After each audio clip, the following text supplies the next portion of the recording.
So good afternoon, everyone.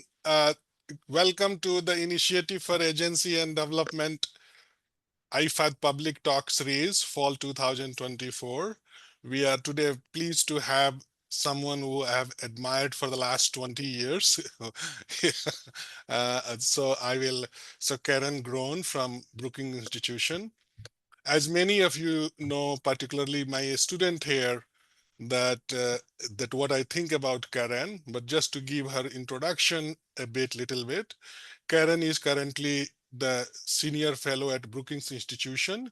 She is one of the world's most recognized expert on the issues of gender economics and sustainable development. And just to give you a few highlights of her career, which is available online, but just for your purpose here, Caren served as the global director for gender program at the World Bank, which it means that she was the most influential voice at the bank in spearheading and shaping the gender policies for the World Bank. Before that, she was the gender advisor at USAID, which many of you know if you care about development. It is one of the most influential and instrumental agency trying to make an impact, particularly in developing countries. Before that, Caren was senior director and co-director of scholar and co-director of gender equality program at Bard College.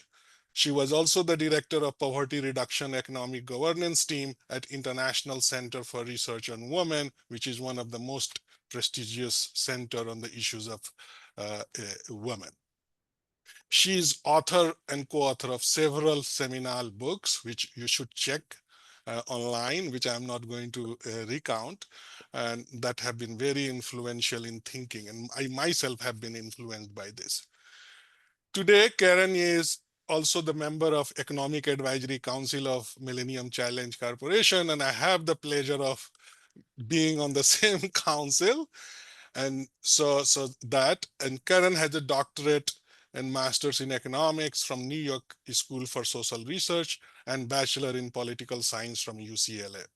At Brookings Institution, more importantly, her current work focuses on climate change and economic development through gender lens and public policies for public finance, fiscal issues for sustainable development and gender inclusive development. But more generally, one thing I want to tell you that as everyone knows here that for Initiative for Agency and Development, agency is our central focus.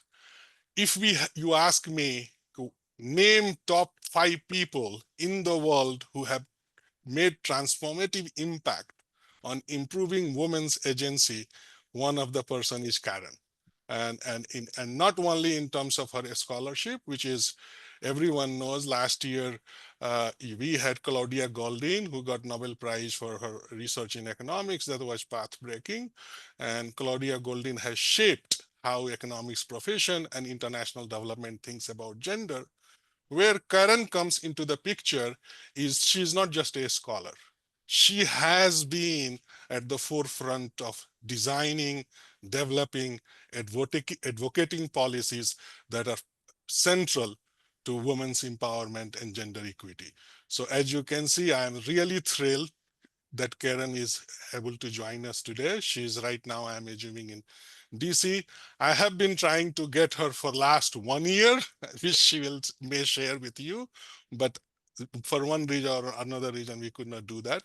So with that, I welcome Caren to you. So before we get started, few logistics for the participant. Please keep your questions till the end. So what will happen is Caren is going to talk for 40, approximately 50 minutes. And then since it is Zoom, it will be easier to have question answer session at the end. And in order to ask the question, please use the feature of Zoom. So raise your hand and then you can unmute and talk about it. So Caren, the stage is yours and the talk is being recorded. So if that is. So thank you for doing it. And now I look forward to hearing what you have to say and have a lively discussion. Thank you. Thank you so much for inviting me. And thank you so much for those very, very warm words. I deeply appreciate them. And I'm really excited to address you today. The presentation that I've decided to make to you is a compilation that's based on work in progress. So I hope you'll give me a little bit of latitude if it comes off as somewhat raggedy. It's work that I've been doing with Maria Floro, who was my colleague at American University, where I taught economics for more than 10 years. She and I started the program on gender analysis in economics there, and she and I are writing a book on climate change on gender and development during climate change. And it's a research handbook. It'll be a little bit of a different type of book, but some of the themes I'm going to speak to today come from that book. And I've also been working with Laura Martinez, who's joining me today and will run the slides, who is my research analyst at Brookings. And we've been working on fiscal policy and ODA, Overseas Development Assistance, for gender equality. So really thinking about how we get more traction to finance investments that produce gender equality outcomes. So if we go to the first slide, I want to say the outline today, therefore, because it's this compilation, is really going to be based on 3 parts. I want to share with you a conceptual framework that my friend Maria Floro and I prepared for an article called Sustainable Development and Gendered Well-Being that will be published in environmental research on a journal called Environmental Research Climate. And this is a conceptual framework that really tries to provide, you'll see in a minute, a different perspective on the way that we can think about sustainable development from a gender lens. And then I want to dive more deeply into one piece of that framework, which is caregiving in the context of climate change. And the third part, I want to talk a little bit about climate adaptation and climate finance, particularly for caregiving, and then I'll wrap up. So if we go to the first slide, as I mentioned, this is from our paper that is being revised for this journal that will come out then in a few months. This figure depicts a sustainability and human development framework that identifies the connections between economic growth, which is what economists study, which is the drive towards more output and material consumption. So that's what we mean by growth.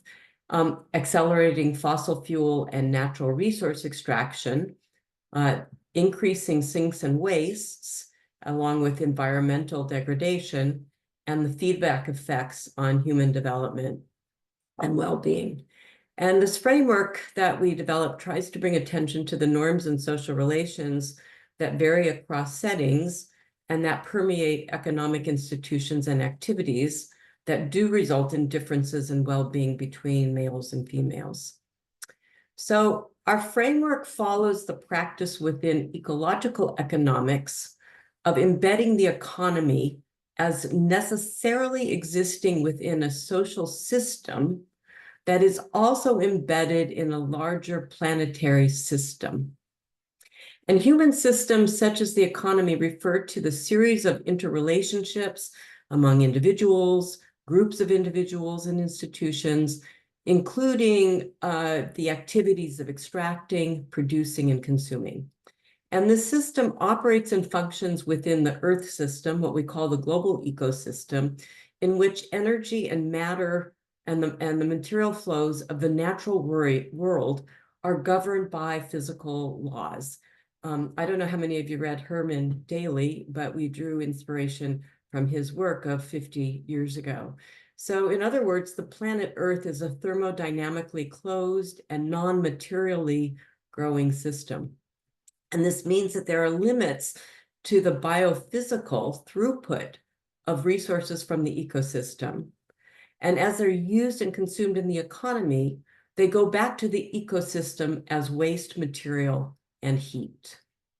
The environment has an assimilative capacity. In other words, it can treat and absorb a certain level of waste, turning them into harmless chemicals.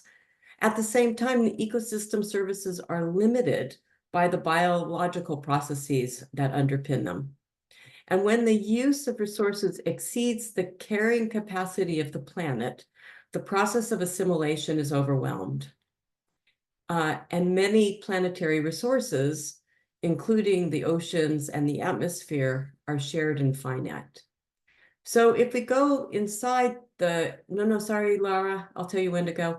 I'm going to have a lot to say about this diagram. Human activity, including gas and coal production, industry, agriculture, transport, and residential living and commerce do emit greenhouse gases, as we all know, CO2, that has altered the carbon cycle, both by adding CO2 to the atmosphere, and also by impairing the ability of the natural sinks, our soil, our forests, our oceans, to remove and store them.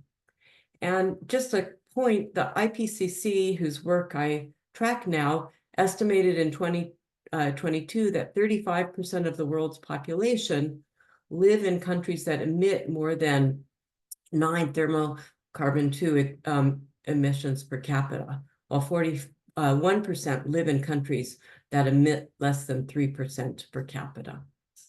So human activities rely on the extraction and use of resources from the ground, whether they're minerals or metal ores or fossil fuels, to increase consumption. And from the perspective of assimilative capacity, population size and resource use interact in very complex ways. That means that the planet can withstand the lifestyle of many more Yemeni or Afghan people than one US resident, given the relative speed in which each population group uses resources and produces waste. And this highlights the importance of the intensity of material use and consumption, as well as the scale of it, and it raises the question as to what sustainable development entails. The innermost figure of the circle refers to the economy. That's comprised of the various activities of human actors who both produce and consume. And we have white arrows. I think we have white arrows, yes, we do, between the human population and various economic sectors that denote the flow of goods and services and labor between them. And the extraction and use of those natural resources, whether it's land or water or raw materials or plant and animal species for production of capital inputs and consumption goods and services, are represented by the black arrow that goes from the Earth system into the economy. And those flow specifically to firms and households and governments that operate in the major sectors of the economy: agriculture, industry, and services.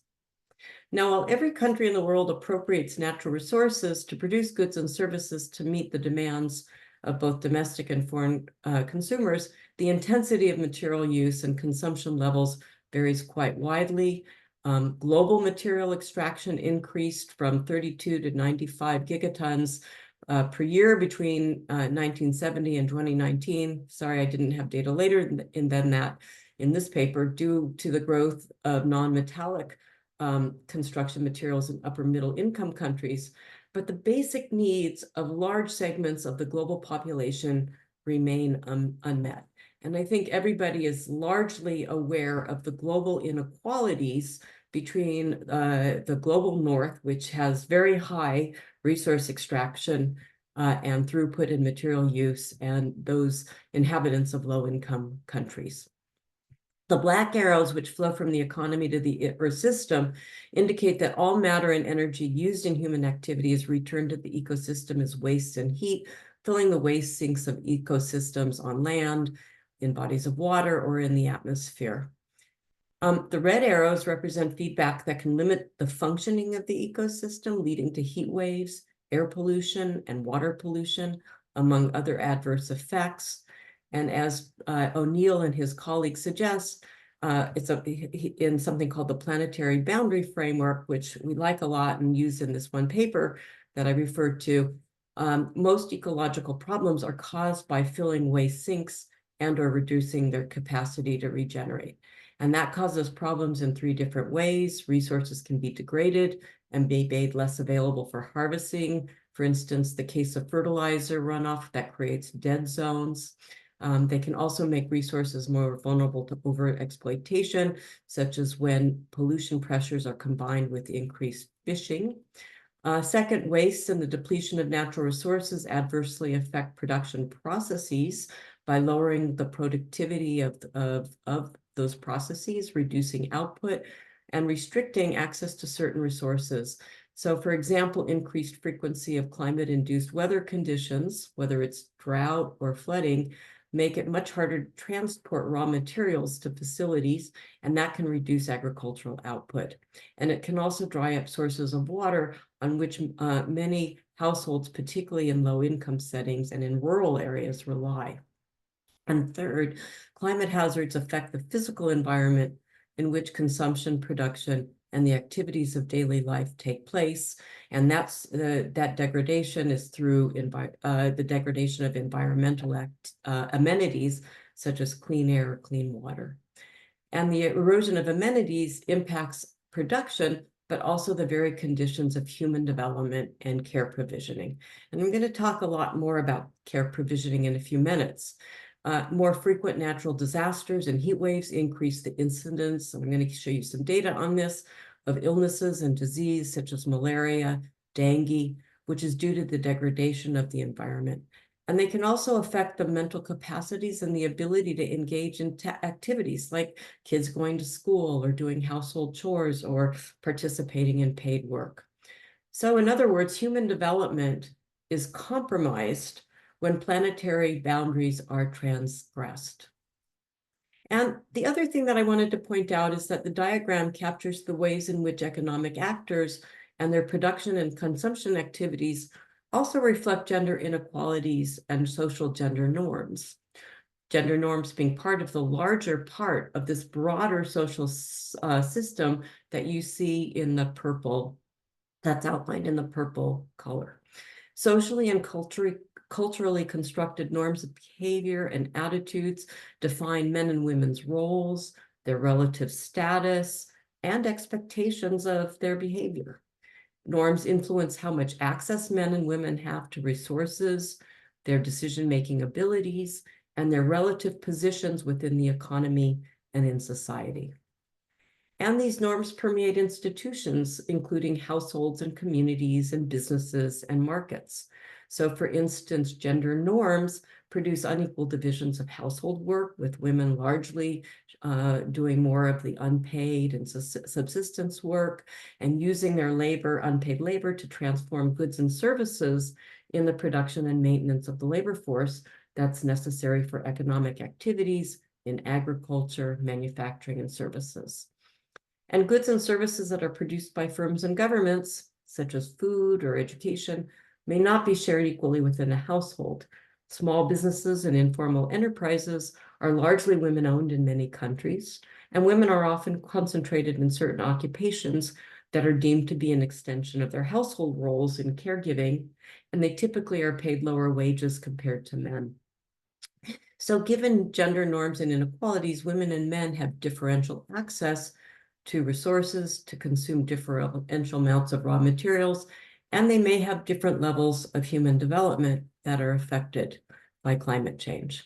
So I wanted to show you this picture because it is a visual way of thinking about gender, although we don't use, as you can see in this diagram, men and women, but we really think about the economy, the social system, and even the ways in which the ecosystem is portrayed as gendered, has gendered features. And this framework gives a very big picture of relationships, but it's really hard to translate it or to operationalize it in a formal economic model. And that is partly because of a lot of missing data, which I'll come back to at the end of the presentation. Lots of caveats about the methodology by which we would model these various relationships, and caveats about some of the assumptions that we make. It also has to do with a lot of uncertainty, particularly with respect to the climate science about climate risks and climate hazards. But I wanted to show you this conceptual framework because I think it's a different way of thinking about the various relationships. If we go to the next slide, I wanted to give you some of the trends and hazards and effects of climate change in a little bit more detail than I outlined in that conceptual framework. Average surface air temperature has increased by 1.8 degrees Fahrenheit over the last century. I know everybody is so aware of weather patterns around the globe and the fact that seasons that used to be cool have become increasingly warmer. Seasons that are supposed to be cool have become even colder. So it's not just heat, it's also changes in cooler air temperature as well. Rise in greenhouse gases, carbon dioxide does trap heat, and carbon dioxide levels are higher than they have been in more than 3 million years. It's really incredible the speed at which climate change and greenhouse gas emissions have progressed. And the impact of climate change on people's lives and well-being are really multifaceted and multidimensional. And you can see that this pie chart or this circle on the left outlines the very multifaceted and multidimensional hazards. If we go to the next slide, I wanted to zero in on one particular line of sight related to the impact of climate change on the human system, and that's the impact of climate change, particularly on health and disease burden. And I want to talk about this one particular domain because it has a great deal of relevance for caregiving, which I'm going to come to in the second part of my talk. Climate change impacts human health through direct effects in terms of mortality, increases in heat strokes, increases in drowning as a result of floods, air quality as a result of wildfires, particularly for people who have underlying respiratory conditions, and increases in terms of injuries, increases in disabilities. The WHO and the Lancet, Romagnolo et al., I didn't put that site in on this slide, have done a really fantastic job of pulling together the most recent data on the impact of climate change, its impact on health systems. It came out in 2023, and I highly recommend it to you. This Lancet publication also points out the indirect effects of climate change on health in terms of water and flood-borne diseases, which I've already mentioned, like dengue and malaria, in terms of droughts and flooding, which increases health injuries and sometimes mortality, results in lower crop yields. And there's some really interesting work tracing through the effects on malnutrition, particularly of young children. Air pollution, I'm going to show you some work that we did on this next. The increases in particulate matter and in ozone emissions and allergy have picked up. And then there's psychological and mental stress. So this paper that we did with that conceptual framework that I shared with you goes into some detail, if we go to the next slide, on how climate hazards affect men and women's health. So the risks depend, of course, on various characteristics of the individual or of communities as a group regarding their vulnerability, for instance, where they live, what their age is, whether they're a young child or whether they're elderly, their underlying health predispositions, their sources of food, their sources of water, their energy sources, and regarding their level of exposure, which has to do with where they work. There are paid occupation. What are the gender roles within different industries? So for instance, men may work outside as construction workers. Women may be more within the home doing different types of work. And it also depends on the habitat infrastructure. And gender, I want to point out here, I don't use gender in often in the way that people think about it. Often, as I've discovered in my work at the World Bank or at USAID, people tend to think of gender as code for women, whereas in fact, in the way I use it, I think about it as the socially assigned roles and responsibilities between men and women. So who collects the water, who cares for the sick, who gathers wood, who does the cooking, who participates in which occupations within which industrial sectors. Across in prior work that I did a long time ago, I've done a lot of work that shows that every economy of the world has occupational segregation or industrial sex segregation. The sectors and the occupations might differ from one economy to the next, but every economy has segmented patterns of paid and unpaid work.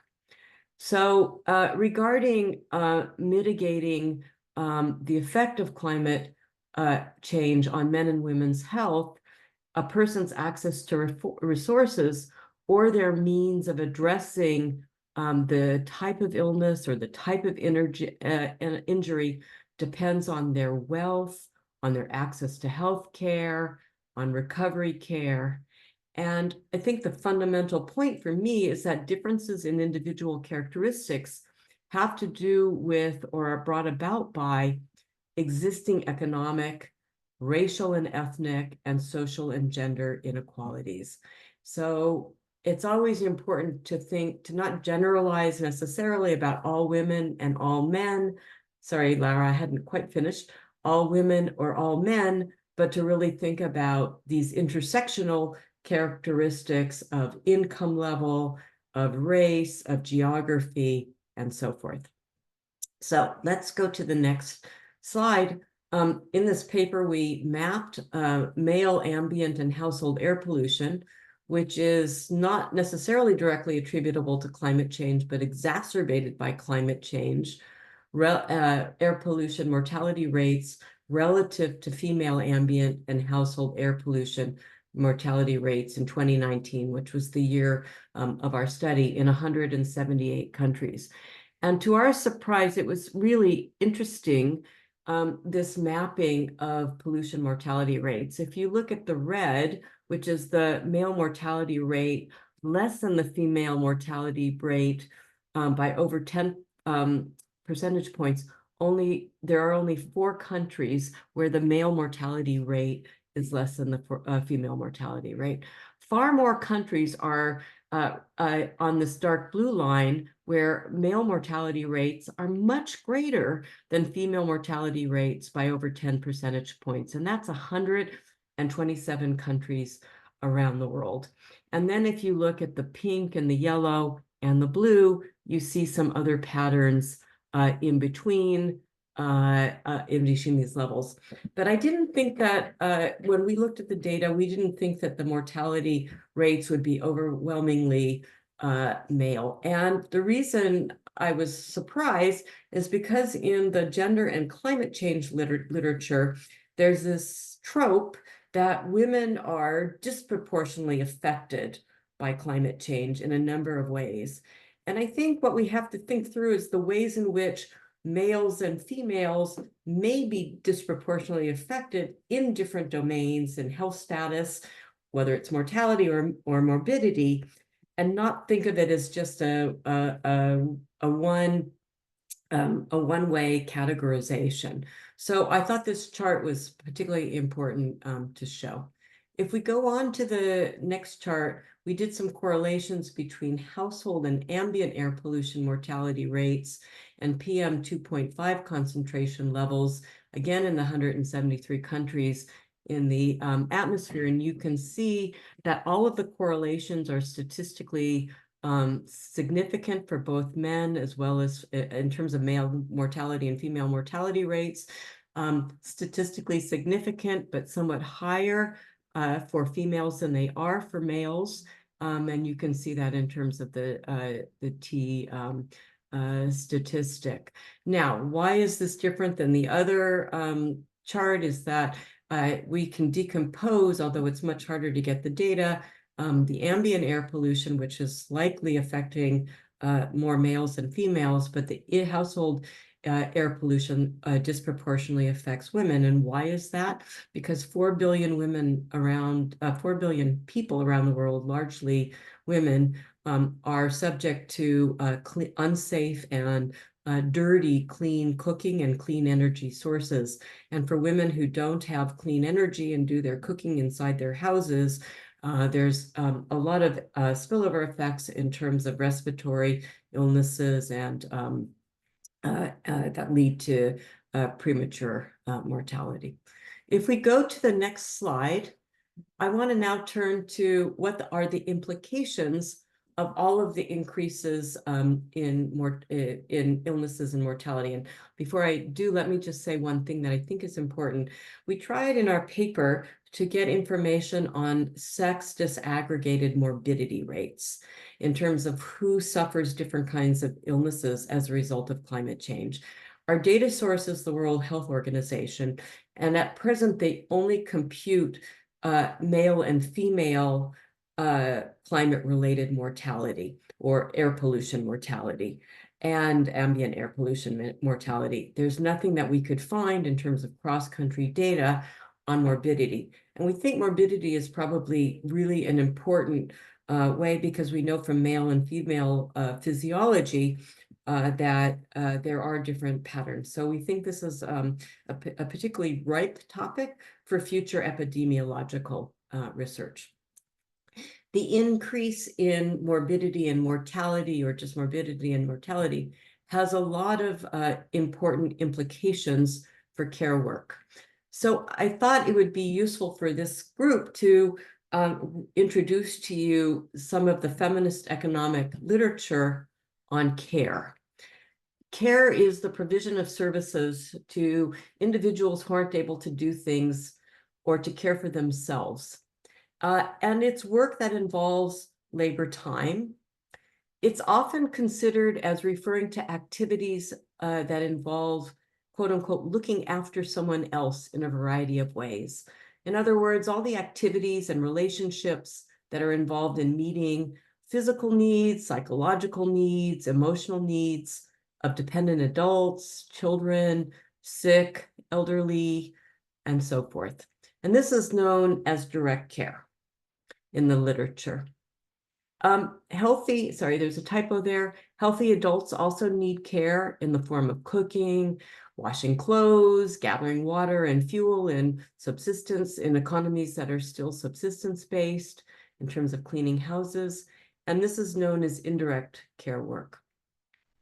One of the things that the literature points out that's really important is that physical infrastructure, things like piped water or electricity or technology or capital goods like washing machines, can actually relieve a lot of the indirect care burden on women who largely provide it and in households.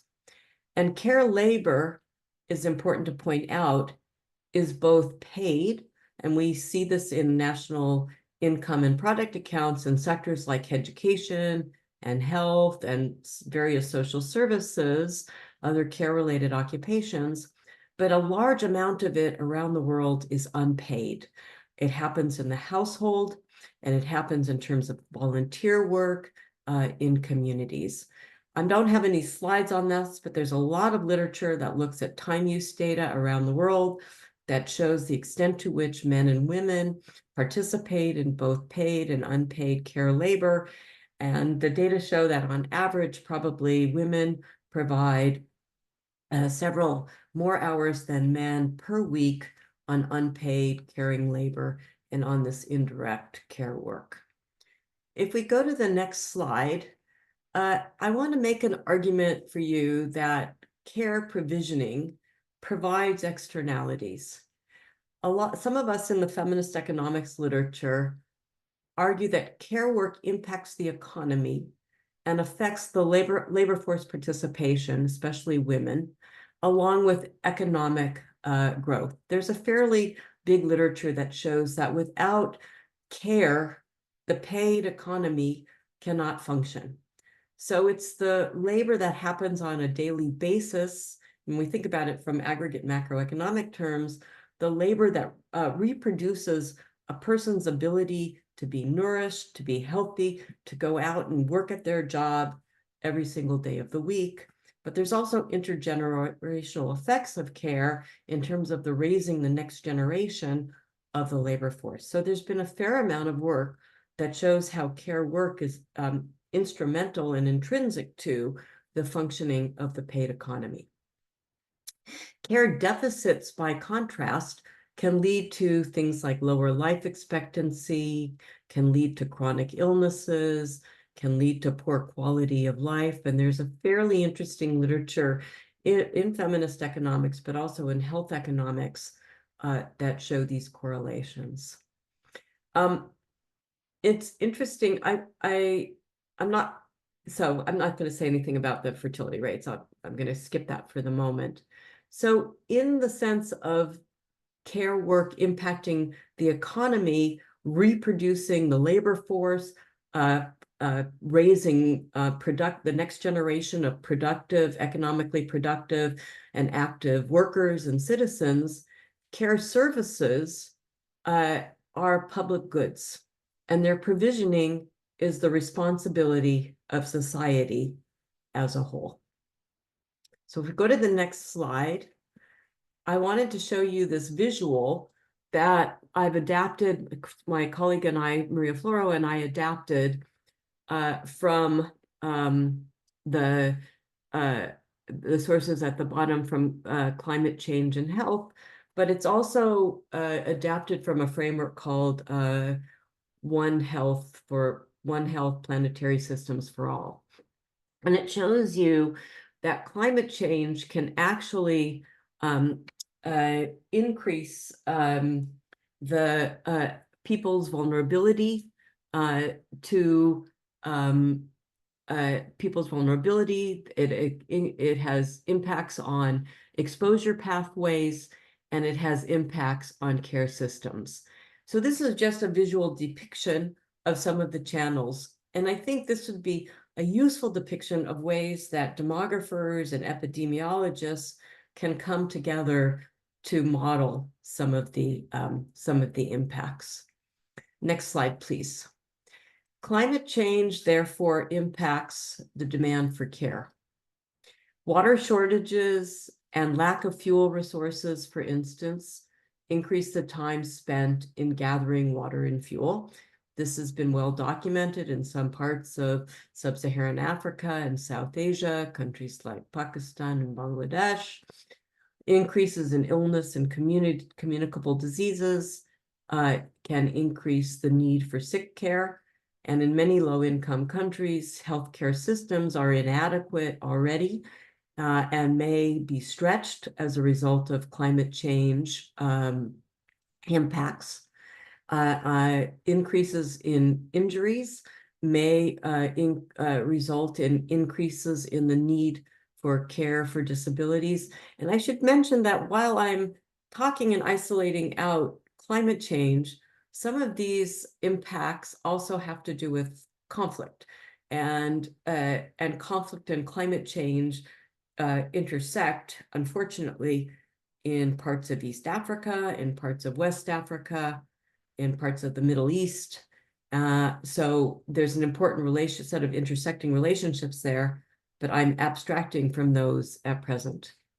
And climate change, which can damage healthcare facilities, can damage long-term care homes and child care services, as well as schools, can increase the demand for child care, for elder care, for sick care. That largely happens happens in homes and is provided by often women and girls in households. If we go to the next slide, climate change can also impact the supply of caregivers. So one of the impacts of climate change that the research literature shows is on migration, in terms of changes in migration patterns. Both domestic migration and international migration have increased as a result of climate change, leading to disruptions and reorganizations of care arrangements within families, and as well within extended community networks. A year ago, I had the opportunity to do a residency at the Bellagio Foundation at the Rockefeller Center in Bellagio. And one of my colleagues who was on my with me during this residency was looking at the impacts of climate change. She's an anthropologist on coastal communities in Eastern and Southern Africa. And in the case of Namibia, whole communities from the coast were relocated into the interior of Namibia.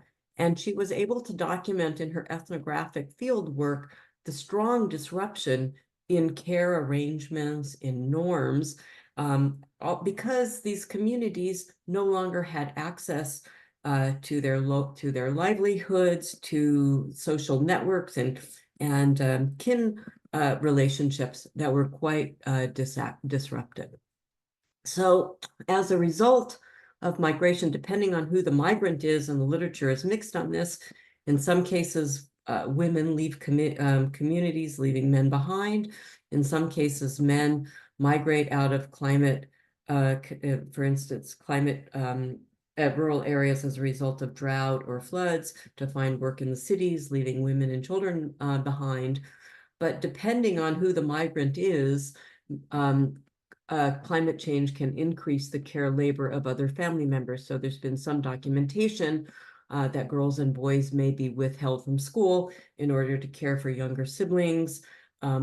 It's also maybe a hypothesis that Maria Floro and I have, whether climate change, which particularly in terms of very disruptive events, may actually change some of the norms around male participation in caregiving, and may be an opportunity for men to participate more as caregivers in their families and communities. That's a hypothesis. We don't have empirical evidence for that yet. And it's also the case that climate-related morbidity and mortality can affect both the availability as well as the quality of care. For instance, the increased stresses on caregivers, which may reduce the quality of care provided or the time available to provide, or if there's intra-family conflict that results in gender-based violence, the primary caregiver may be unable to provide quality care. So there's a number of effects that I think deserve further exploration and study. So if we go to the next slide, let me just quickly summarize how climate change can affect care provisioning. It impacts the abilities and well-being of caregivers themselves. It impacts the inputs for care. I haven't talked so much about this, but climate change that affects water resources, or the ability to produce food, or affects energy, or climate change that impacts the whole system of services, can have impacts on the gender division of labor in households, either in terms of reinforcing or shifting important gender norms, for instance, about caregiving or participation in paid employment.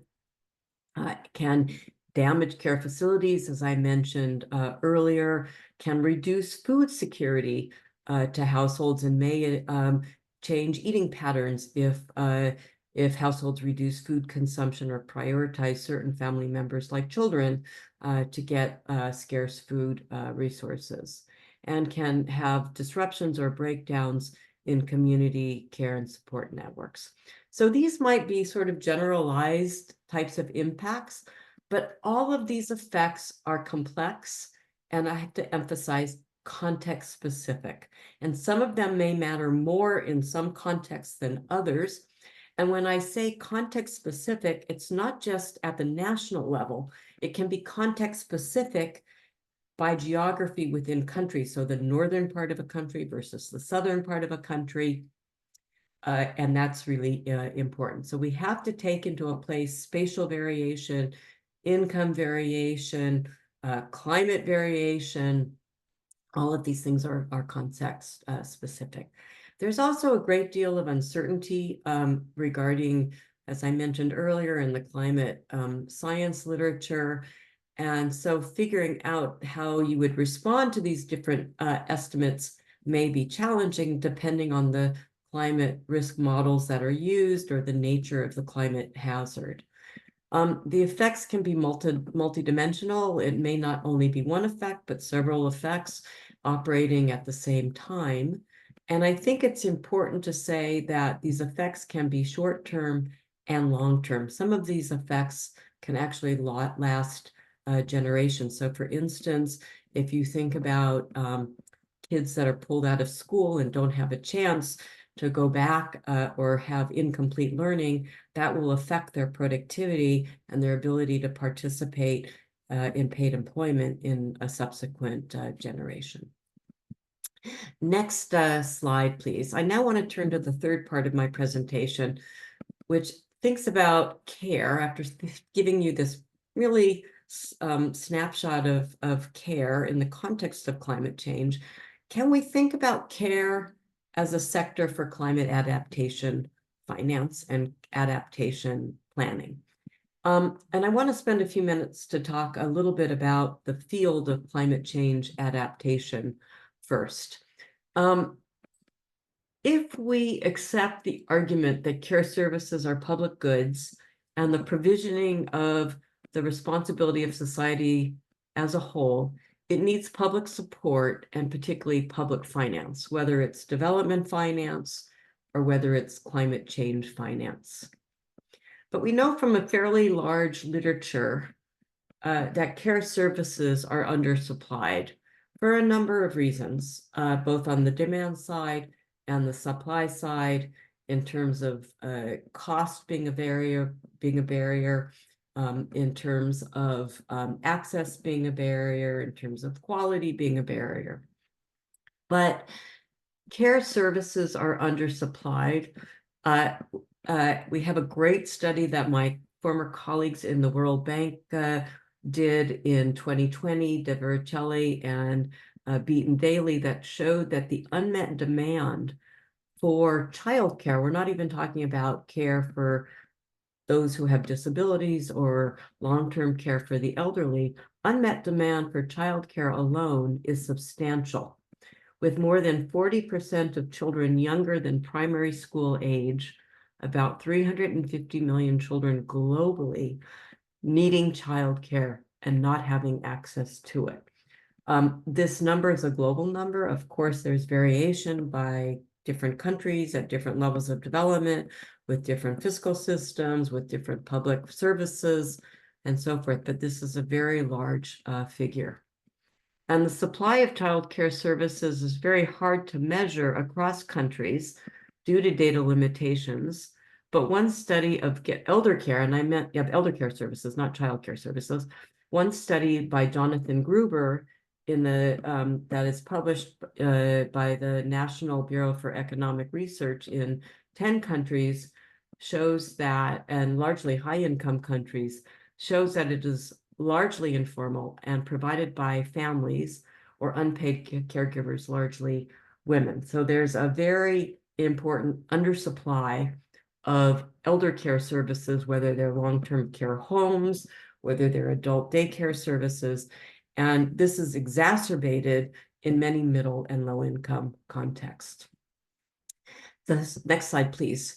And the undersupply is matched also because long-term child and elder care are underfinanced. So one set of studies shows that financing for child care is low in low and middle income countries on average. Low and low middle income countries spend about 0.08% of GDP on pre-primary education. So it's just pre-primary education, not even on childcare, and around 25% of the estimated need to provide universal pre-primary education is in line with SDG that targets it. So it's just the education sector, but there's other sectors where infant care and care for children below the age of 3 need services. Another study pulled together data from 2019 for the G7 countries that indicates that only 0.7% or about 172 million of ODA goes to early childhood education. Again, a lower bound estimate because it's only in the education sector. And financing for long-term care for the elderly is extremely low in many low and middle income countries. For Africa, the Arab states, and low-income Asian countries, long-term financing for care is close to zero. And those estimates come from Jerome DeHeno in a study that he did for the International Labor Organization in 2022. So if we go to the next slide, we can also, this goes back to my case for thinking about care as a public good. Investing in care has economic returns. A study by my colleague Daniel Halim and others at the World Bank, he reviewed 22 studies from low and middle income economies in Latin America, the Caribbean, East and South Asia, and Sub-Saharan Africa. And he found that increasing access to and reducing the cost of care can improve female labor market outcomes, including the hours of work, including just finding a job, hours of work, increases in income, and productivity. And another study, again, this goes back to Jerome DeHeno, highlights the job creation potential of childcare. He doesn't do elder care, of childcare in 82 economies that represent 87% of the world's employed population and 94% of the world's GDP. He finds that the job creation potential of investing in care by 2035 would be driven by 96 million direct jobs and 130 million direct jobs, 196 million direct jobs in childcare and 136 million direct jobs in long-term care and 67 million indirect jobs in the non-care sectors. About 1.5% of global GDP, and this is not even considering the influx of taxes that would come from increased job creation, particularly if the jobs are formal, would be required to provide universal child care of high quality over and above current public financing of just 0.3% of global GDP. So I think there's a strong case for investing in child and elder care from job creation and fiscal multipliers.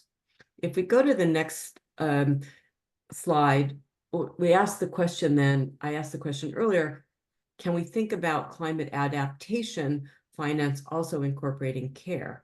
The idea that investing in care supports the resilience of families and communities and makes them better prepared to address whether it's sudden onset climate change or urgent and severe climate hazards.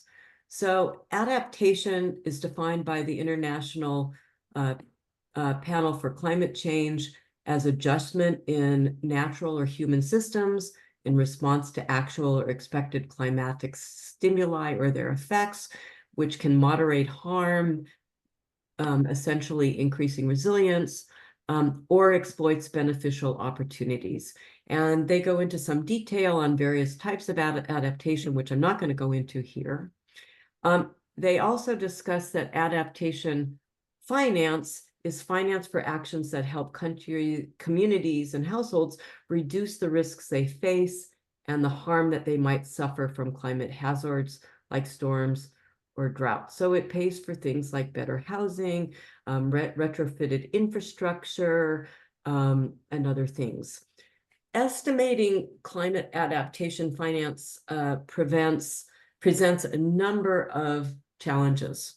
And these are well defined in the literature by the UN Environment Program and the Climate Policy Initiative.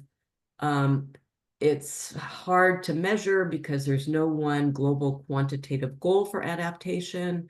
And that partly goes back to this issue of uncertainty about the future level and risks of climate change, which makes the determining the amount of adaptation finance that is needed difficult to calculate. Adaptation costs vary with sectors and the various types of risks that are considered, as well as the assumptions about spatial boundaries and the which populations might be at risk. And the other issue is that tracking systems at the country level are constrained by data gaps, methodological inconsistencies, and reporting issues at both the domestic, meaning national, or international level. Climate finance accounted for about $63 billion in 2021, 2022, far short of the estimated $212 billion that is needed by 2030 for low-income countries alone. And I should say that adaptation finance is minuscule compared to the amount of finance that's going for climate change mitigation. The UN Environment Program estimates the cost of adaptation to be approximately $240 billion per year up to 2030, with a range of somewhere between 130 to 415 billion per year. And that's a lot of money. So the question is, can the global community raise this money? And we need money both for mitigation as well as adaptation. One thing I should say before we go to the next slide is that now the line between mitigation finance and adaptation finance is actually becoming blurred as a result of the changes that we've seen and the nature of climate hazards over the last few years. I want to also say before we go to the next slide that in addition to the number of challenges that I referenced in estimating what amount of climate finance is needed, the field of climate finance adaptation is deficient from a gender equality perspective. Adaptation, as I noted, receives far less funding than mitigation. Finance for mitigation is largely channeled to a narrow range of sectors, in particular energy and transport and construction, which are all important, but which are dominated by largely dominated by large commercial firms and male employees. Adaptation finance is channeled to sectors, and I'm going to show you a slide in a minute, such as forestry and agriculture, and those sectors more often employ women, and those are important sectors for social reproduction and for care involving food security and biodiversity. But the amounts, as I mentioned, are far less than the needs. And there's large investment gaps that remain in key geographies and climate populations.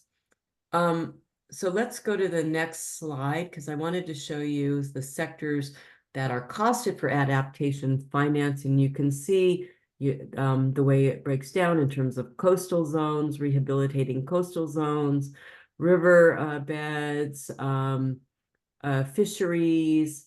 Health is a sector that's getting more attention, setting up early warning systems, and so forth.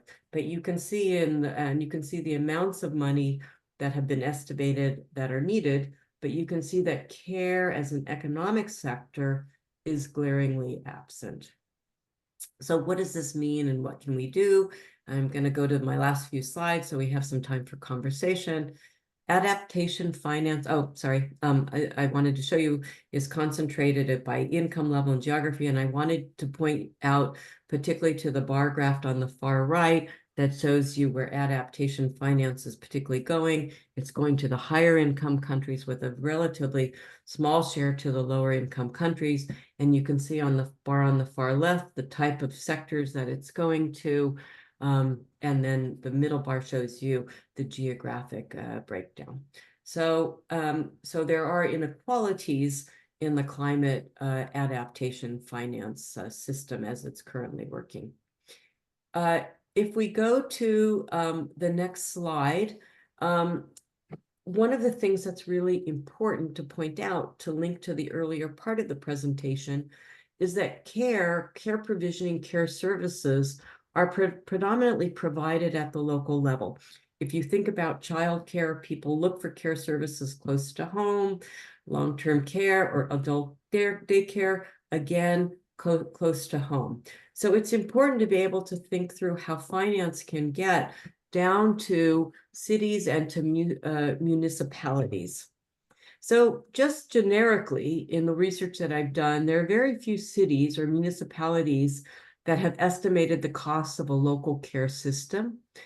And they haven't really thought through the sources of local public finance for care that they can tap into. And given the revenue handles that cities and municipalities have at the local level, many of them rely on resources from national governments, from national federal systems to come through down to them. The resources are limited. And this is really something that I think is quite important. So some cities like Barcelona now are starting to estimate the costs of what would be a universal care system. And that's a developed country. Many low-income countries have not even gotten there. The other thing about local public finance for care is that some colleagues in the research literature have tried to look at this from a budget tracking perspective. There's a field of gender responsive budgeting, and there's now a newer field called climate budget responsiveness. And these are budget systems that try to trace through the flows of finance from the national level all the way down to localities. That is a newer area. The methodologies are not very well worked out, and we don't really have good empirical estimates, except for one study by Soanes et al., who finds that, at least across all climate finance, less than 10% is committed at the local level. So adaptation finance is not getting to the local level, although there's more attention now to the fact that more needs to be done. So I don't want to leave you with a totally gloomy picture. Let's go to the next slide, which is my second to last slide. There are some policy innovations and entry points that we can seize upon in the next few years to address these challenges.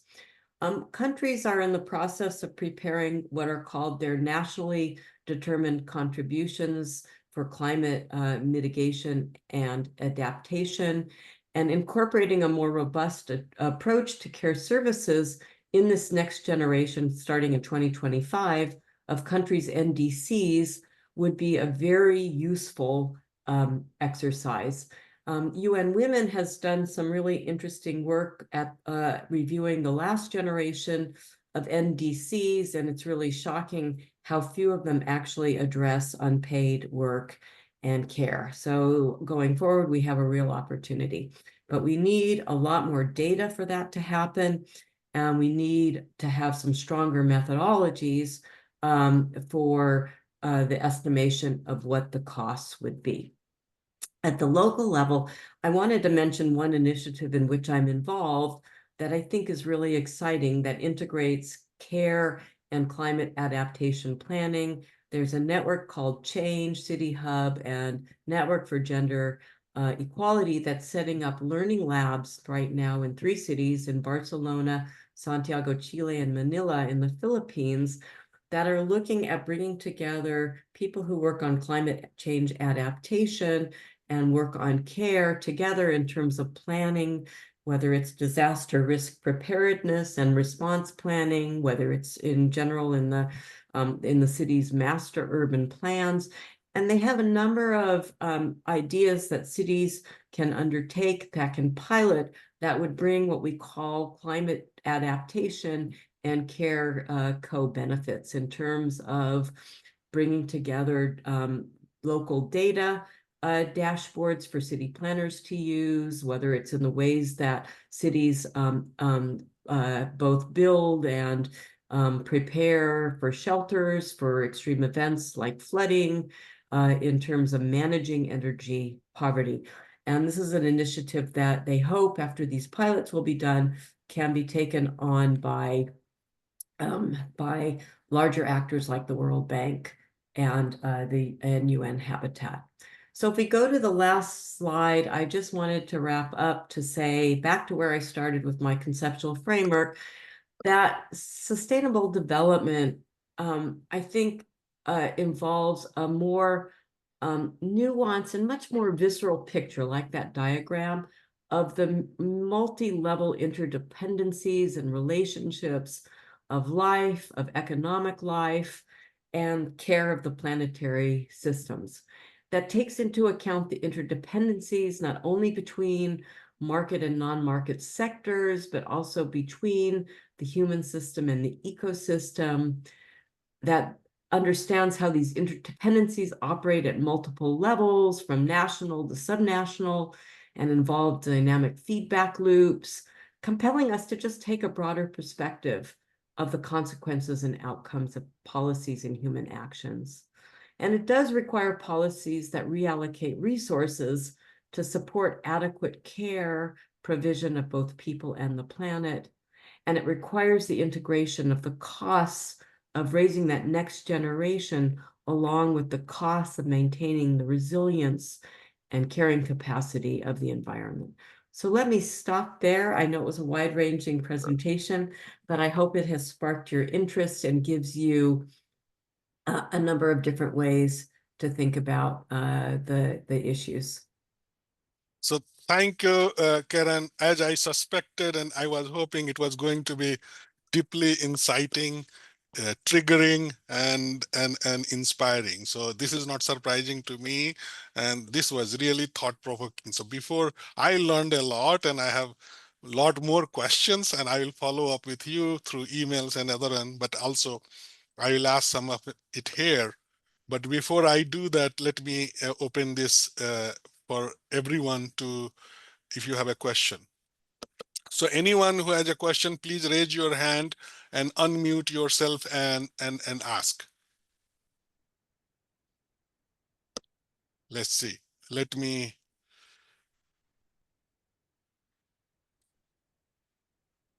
Okay.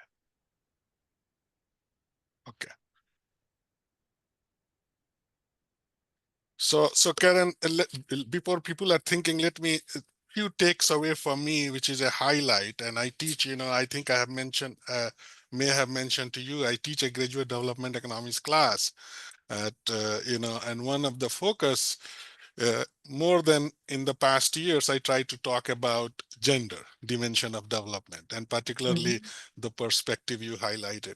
So few takeaway from me, and then I'll ask you a few questions. One was, it was really, I really liked the way you defined, even though you have written about it, feminist literature has it, how you think about gender, that it is not about sex, it is about socially, culturally assigned roles, gender roles. And if you think in that way, it becomes less controversial, more meaningful and instrumental how to think about this.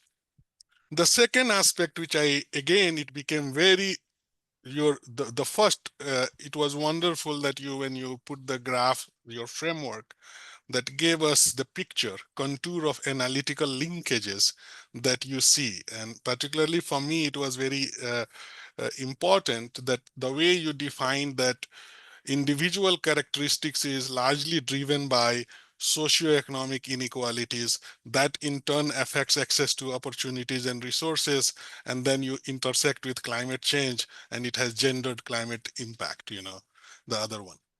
And then the third one was, which is a new argument, which I had not thought about it, but it was something I'll ask you a question about: provisioning of care as a public good, and thereby the implication for whether it is public financing and how we go about the financing. I think that is where the devil is in the details, right? how, It how, how is. it should. And the fifth point I have, which is I will follow up with you, and then I will ask the question. These are some highlights, summarizing what I got away from your talk, and then I will have few questions. Is I was excited when you mentioned about that climate change, and this is about broader opportunities. Generally, we talk about climate change having harmful, counterproductive, unanticipated negative consequences. But in your view, you think that it has also opportunities for correcting some of the structural biases. For example, climate change may change gender norms, and that gender norm in turn might change the occupational stereotypes or allocation of jobs and other things. And this is your hypothesis. And I thought about immediately there could be a lot of natural experiments. So for example, let's say in order to test your hypothesis, we can look at areas that are frequently under the climate threat. So like let's say cyclone, tornado, or Bangladesh, or it could be southeastern part of United States where there is a periodic climatic episodes, and then you see whether there has been change in gender norms over time. The areas that have more frequent climate hazard, do they have more inequitable gender norms or not? Then that will be evidence for your hypothesis and other things. So these were my takeaway. One of the things I was, so one thing I was, if you can, to the extent is that to what extent you think, to elaborate more on the point, that climate change presents new opportunities, particularly if you see sustainable development through gender. So one was gender norm. What other ways you think there could be new opportunities? You know, there is one political, I don't know who said this, that uh, something along the line that a disaster is uh, good opportunity, something. Never waste a crisis. Yes. So something like that. So I want you to, if you can, to what extent, given your role and the systematic framework you presented, you see climate change presenting opportunities for changing fundamentally or rewiring how we reorganize ourselves. Yeah. Mhm. Do you want to take other questions, or do you want me to answer one on You answer what's and your then I'll open it preference? up. Yeah. Okay. Thanks so much for those insights. I'm glad I was giving you some food for thought, and really appreciate this.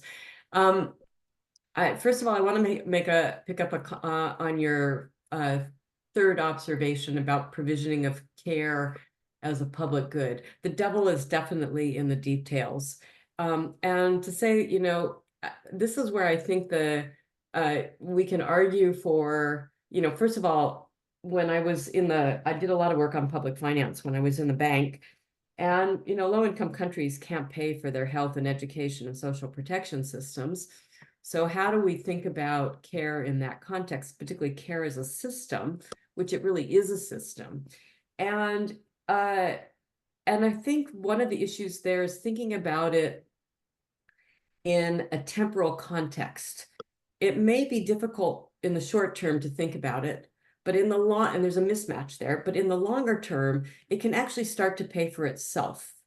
And you will see increasing economic returns in the form of what I mentioned, in the form of job creation, which can help, can increase the country's tax base over time. So there's just a mismatch in the short term between the need and the finance that might be available.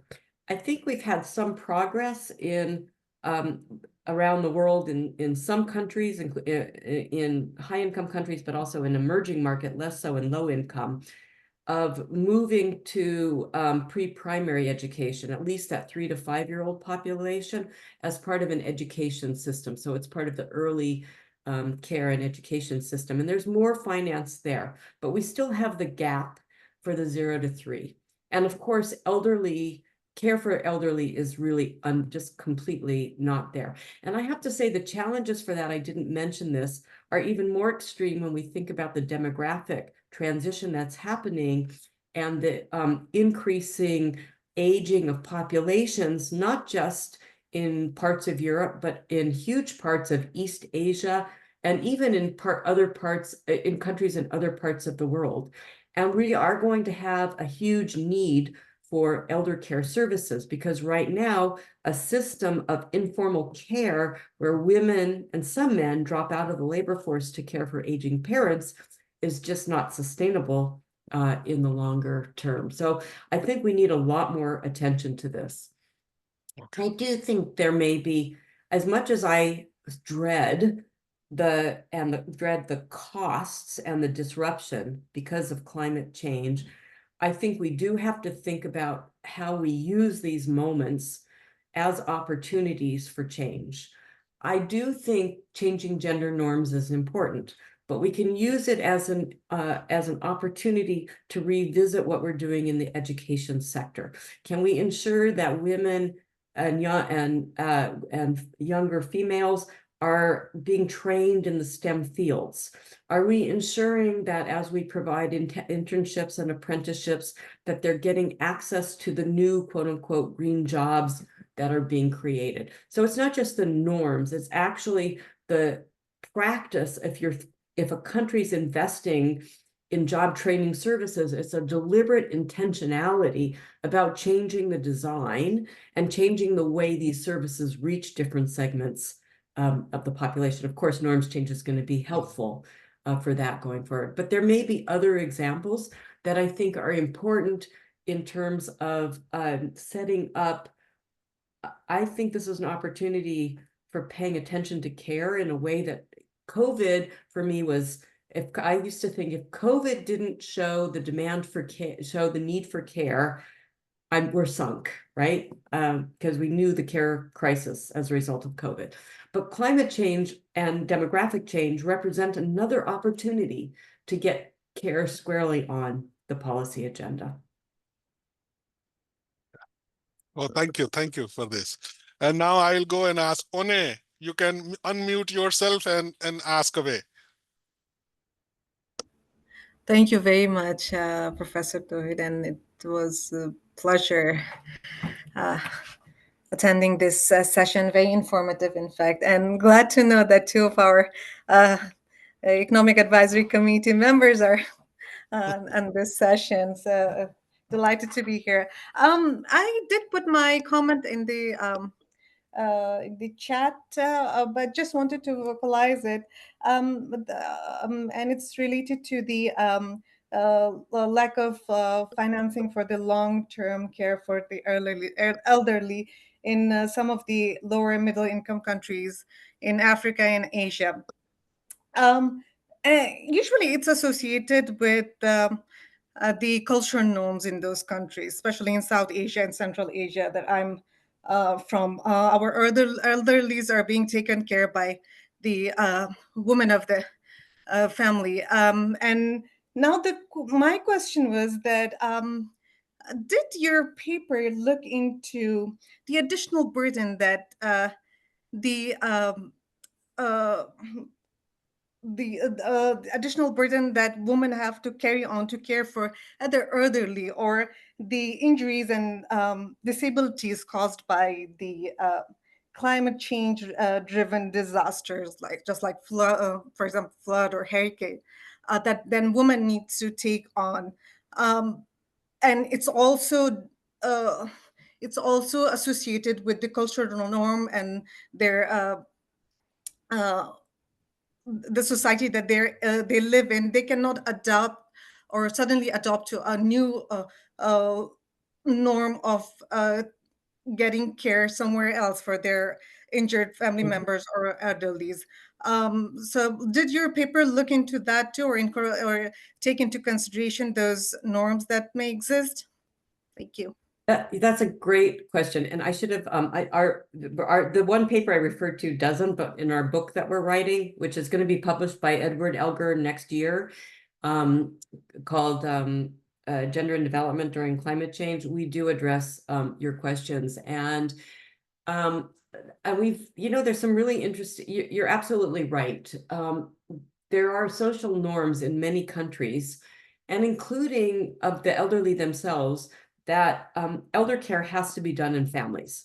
And there's a real resistance to thinking about some kind of public care system for them.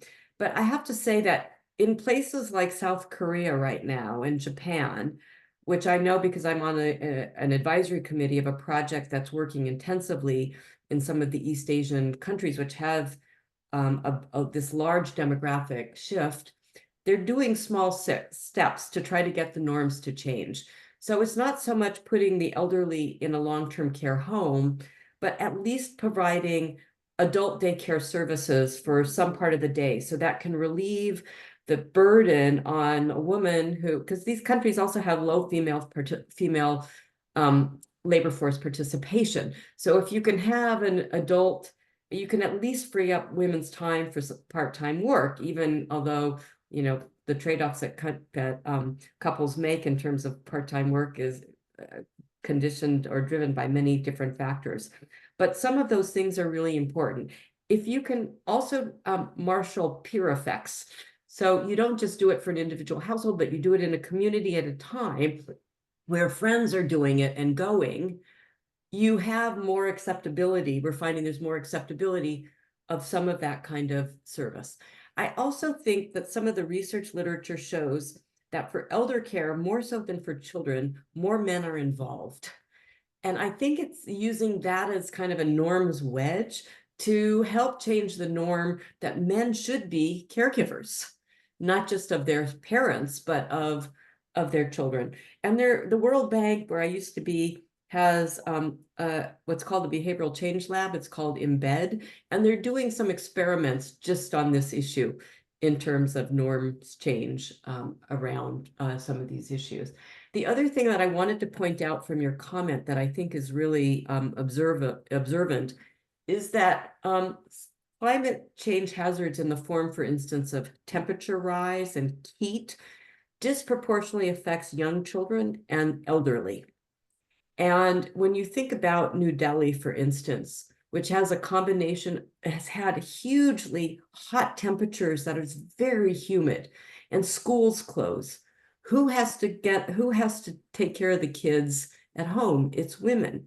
So those two populations in particular should be prioritized for adaptation, care and adaptation planning. And when you think about certain kinds of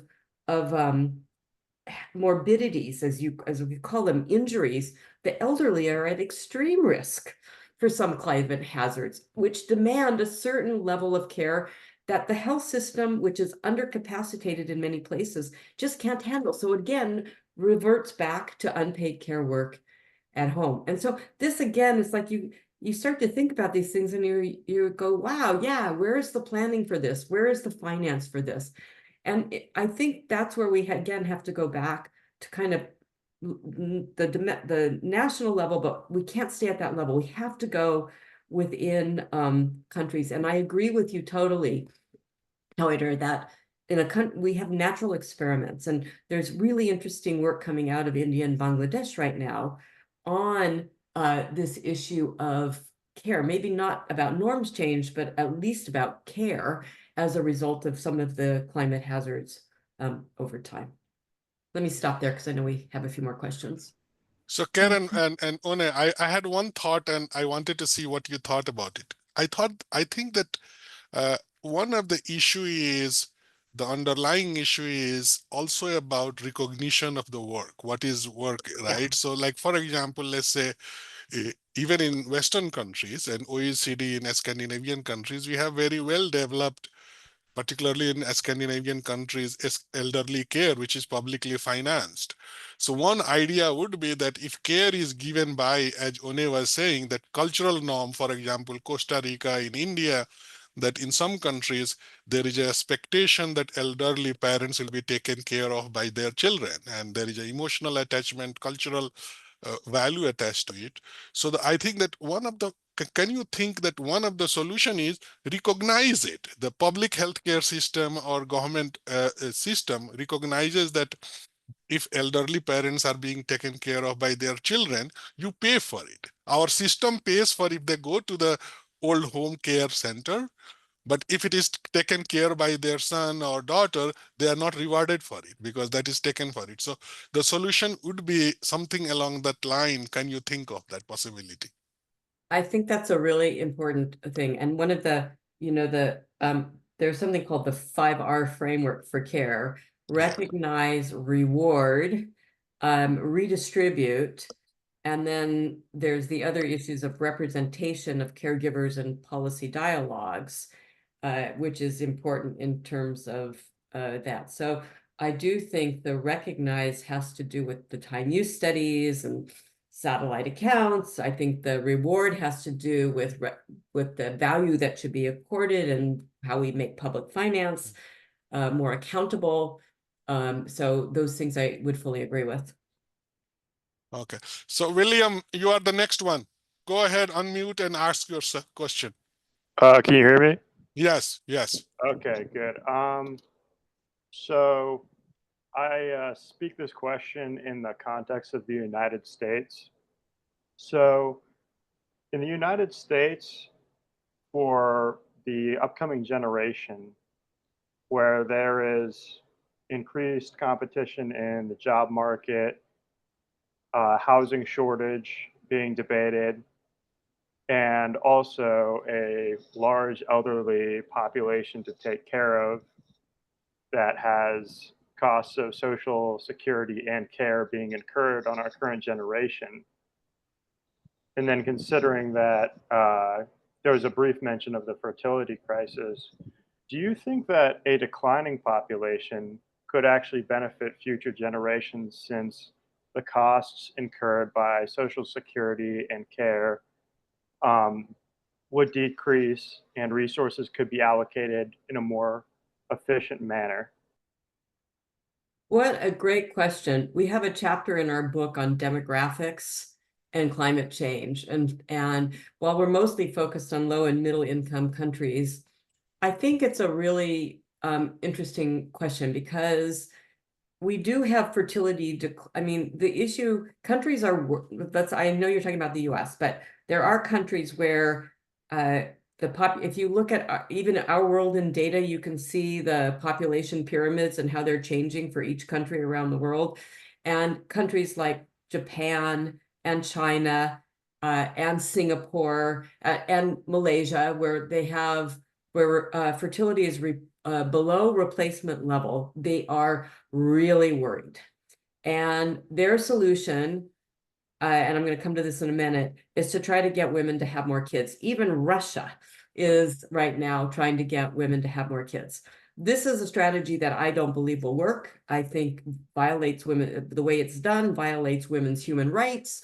And any experimentation that we've seen where countries have tried to increase fertility have not been effective. There's some earlier experiments in Singapore, for instance, in the 1980s with good evaluation.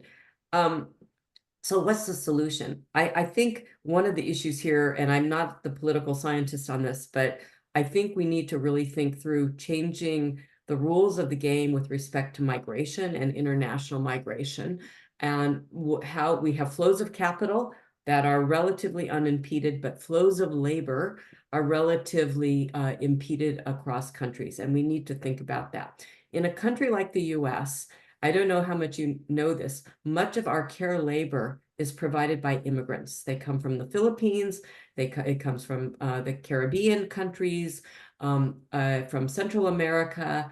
Our care labor is a low-wage immigrant workforce. And you're absolutely right that wages, I mean, working conditions and other things are really problematic. Now, what's interesting in a place like the US is that there is increased competition in the job market. But if you look at the BLS numbers post-COVID, women's employment has actually rebounded more than men's in certain particularly in certain sectors of the economy in terms of job growth. And we're actually higher than we were pre-COVID, which I think is pretty interesting. And I think that's because there's more horrible solutions for childcare, because we still have a lot of informal childcare labor and childcare markets. And it's still not enough to meet the supply is not enough to meet the unmet demand. I think I'm not aware of the fertility rate in the US. I think we're just at replacement level. Is there anybody on the call that can? So we're just there, but we go any lower. You know, again, I think the migration issue has to be tackled from that perspective as well. So thanks and by the way, the housing shortages are not caused by migrants. The housing shortages are caused by a whole other set of factors in the US economy. And there's been some really great work that colleagues in the Council of Economic Advisors and the National Economic Council have done on the housing crisis in the US. So, Karen, I had one follow-up question, and then it has been already 1.5 hours, and it is past dinner time for you, for your family. It is. So one question was, this is about practicality of it. So I really find it very convincing that care financing, care economy being incorporated with climate adaptation financing, because as you made a very convincing argument, it is inseparable. If we really want to think of in a holistic, systematic way and recognize the interlinkages and the reality of climate adaptation and gender inequity and how it needs to move forward. My issue is, from your lifelong work, you deal with a lot of governments and development institutions. Do you worry about, when you start talking about care financing in climate financing, do you worry about persuasiveness of it? That are you diluting the message that here we have in Pakistan, every day we see there is a disaster, flooding, communities after communities has been erased. Same thing in Bangladesh, in another day, in another country. And here, when we are trying to convince that focus has to be about financing the climate major disaster, adaptation and other things, do you worry about that once you bring the gender aspect to it in terms of for care financing, that people think, okay, this is now confusing? And so how do you deal with it in terms of keeping it more tangible, more persuasive with the government, not about the merit of it, but political Um, economy of it? Sorry, I just realized I Yeah, got very, very dark. yeah. Yes, I think that's a really good question, and I would answer it in this way. I think that it won't dilute the message. I think it strengthens the message for adaptation finance because the need is so urgent. The demand can only grow, and we're going to see all of this evidence, and the evidence is starting to accumulate. That it's really important. And we need to see it as a package.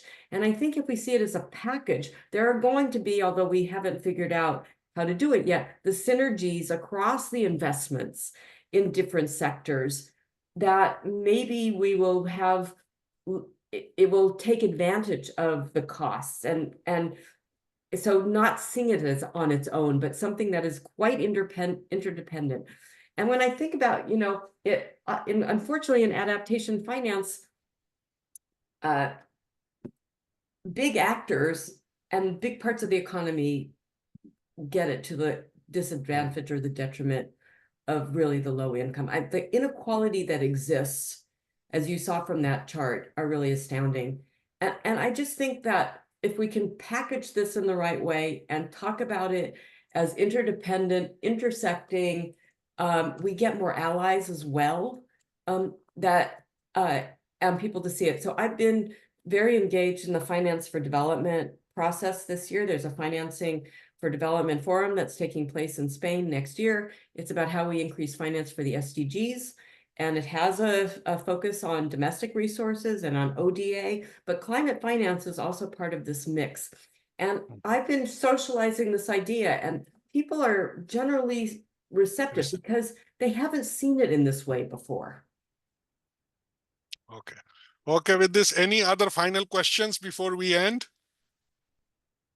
Okay, so with this, Caren, thank you. Thank you for wonderful talk, and you left a lot of food for thought. Particularly, I know from the past experience, I'm going to get a lot of questions from my students who are here, who are shy to ask you questions, but I will collect all those questions and I That will would be great. communicate to you. And Great. so thank you for doing it.